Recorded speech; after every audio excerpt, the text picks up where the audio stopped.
শাশুর মধ্যে সীমাবদ্ধ না। যারা ক্ষমতায় আসার আগেই ছাত্র সংসদকে বন্ধ করে দিতে চায়, তারা ক্ষমতায় আসার পরে কি করবে? এই ছাত্র সংসদ আমাদের যে অধিকার, এই অধিকারকে তারা ক্ষমতায় আসার আগে কেড়ে নিতেছে।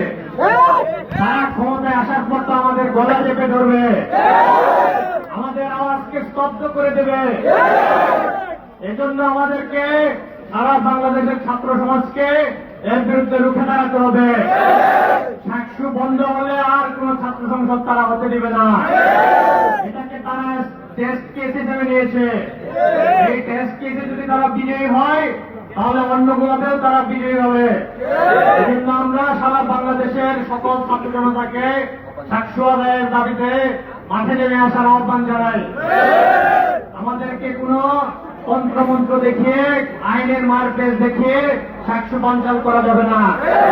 আইনের মারপেচ দেখিয়ে হাসিনাও আমাদেরকে জুলাইয়ে মূলা দেখাতে চেয়েছিল, হাসিনাকে শেষ পর্যন্ত পালাতে হয়েছে।